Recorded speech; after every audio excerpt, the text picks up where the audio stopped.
to see you here today. My name is Susan Ferrin, and I am a trainee psychologist who has supervision.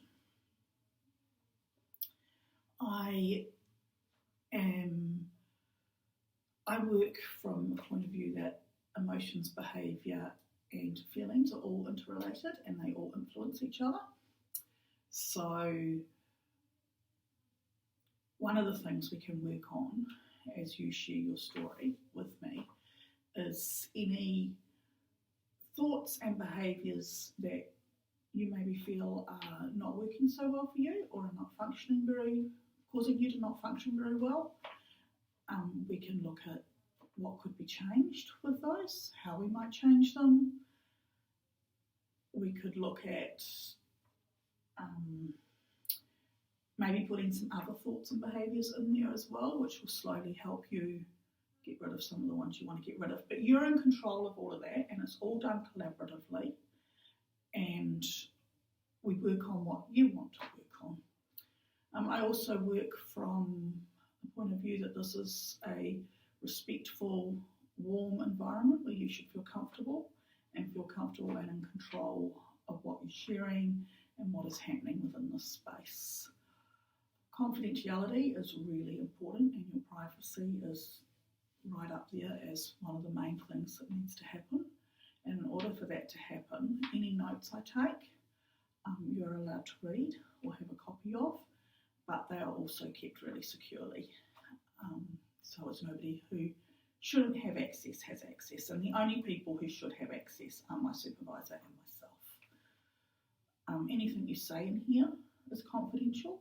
I might share bits of it with my supervisor, but your identity remains confidential even from them. It's just sharing part of your story to maybe give me a bit more guidance on where we might want to go next.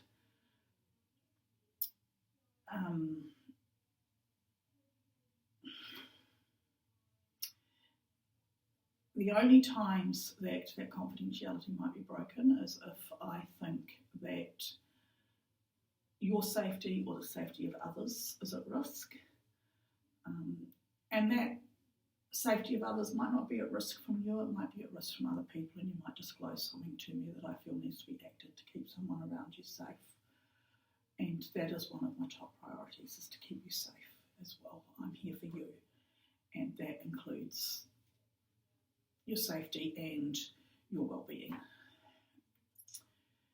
Normally, I will be able to discuss having to share stuff and share concerns with you before I do it. There might be an occasion where I can't do that and where I just have to make that phone call without you being aware of it. Are you comfortable with that? Yeah. Do you have any questions you'd like to ask? Not at this stage, I don't think, no. So are you willing to consent to therapy? Yeah, I mean, that's why I came here today. So. Awesome. So I just have a form that I need you to fill out and sign to say that you consent. Yeah. So what am I consenting to on this form? You are consenting to me sharing your information with my supervisor. So it's only your supervisor though? Only my supervisor. Okay, but my identity stays, like they don't know who I am? That's correct. Okay, cool. They don't know any of your personal details. And you're also consenting to me sharing your identity and your information if I think you are at risk or someone else is at risk of harm. Okay. Cool. So now that we've got that admin stuff out of the way, yeah. what brought you to therapy today? Well, I don't think we're going to have to worry about any of the consent stuff with what's brought me in. Mm-hmm. So I feel like I'm almost having an early midlife crisis because I'm trying to figure out where I want to do my study, what I want to do with my study, where I want to end up with my career, what my passion is, but where I'm actually meant to go. So I've done my Bachelor of Arts, double majoring in psych and education, and I've been doing my Masters with the aim of doing the child family psychology for the last 2 years part-time. I had to do it part-time as financially, I can't study full time. I have to work and pay mortgage and all that fun adult stuff. But now, the more that I think about it, because the Child and Family Program is only 10 limited entry, and also I don't think I can do that part-time, but I'm looking at probably another 4 to 6 years of study, the rate that I'm going.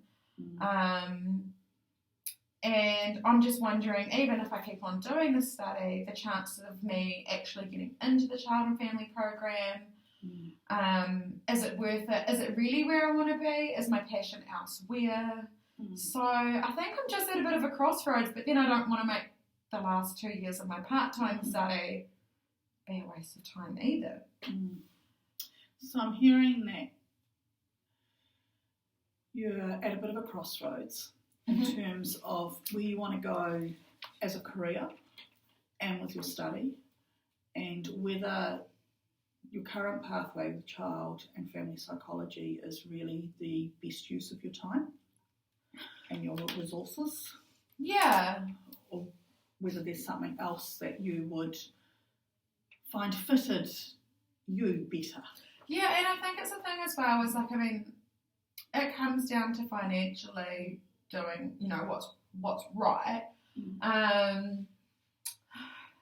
But then, it's hard. You're trying to get ahead in life, but sometimes it feels like the world's against you trying to get ahead. Like, you want to get ahead and you want to study, but you can't work to pay your bills. And it's like an ongoing rat race. It feels like sometimes you're stuck in that hamster and you can't get out. And then I changed my job, so I was working a night shift role, which worked really well for study, but not so well for my home life. So I changed my role, so I'm now in a job that I work Monday to Friday, 8 till 4. They released me for uni, which is cool, and it's better for my home life, but it's not necessarily so good for my study. So... yeah, it's a bit hard really trying to figure out, trying to get that whole work-life study balance going on, and also then trying to figure out what's the best option for me also, but also for my family as well. So yeah, so I'm hearing that things weren't going so well with your family, so you changed your job, but then your job means that your new job means that study isn't working so well, and that's probably starting to encroach on your family time as well, because you've got to study when you are at home now rather than when you were at work on nights. And so when you think about what your study is going to be next year, are you also thinking about how well that will fit around work and family when you're trying to pick a course? Yeah, I suppose the thing that I'm thinking about as well, like after talking to a lecturer yesterday, she mentioned about the Master of Social Work Applied, which is mainly by distance, which would suit me. However, I think it would be more beneficial for me if I changed my job into something that was had a more social worker model, like social worker fit. Whether it be Oranga Tamariki, who I've worked for before, or somewhere like Family Works, or, Banados, somewhere else out there, because currently I work at the YMCA as a youth coach. They don't employ any social workers there, so that's why I wonder if I'm better looking for a job where there are social workers, so then when I have to do my practical side of things, I'm still getting paid, and I'm not having to then go out and get 120 days or 120 hours unpaid work. Because that would make that balance even worse. Yes. Yeah. So you've got a lot to think about and a lot of options to analyse and think about the pros and cons of and how that would fit.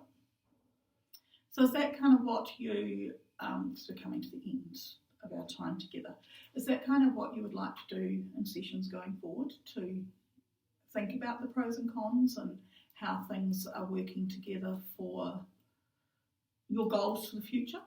Yeah, I think I just need a little bit more of someone else to talk to that's not necessarily directly impacted, sort of thing. And the other thing is like my partner is supportive of me studying, but he doesn't understand study either.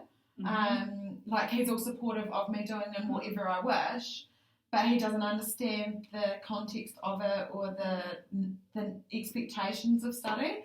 So sometimes it's quite good coming and talking to someone else that has done some, tertiary education and things like that, so that I can get a different perspective of it as well. Instead of like my partner's just like, yeah, that sounds cool. Yeah. Which is awesome that he's supportive, but sometimes I'm like, I just wish you knew a little bit. Yeah, you need a little bit more direct understanding to support how you're feeling about it all. Yeah, so more just a little bit more guidance and support really is what I'm after. Yeah. So we can certainly do that and look at exploring those avenues together and how that would impact all the parts of your life and how your life are impacting your goals to ensure you get the future you want. That sounds good. All right. Thanks for coming in, Kate. And I'll see you next time. Oh, sounds good. Thank you.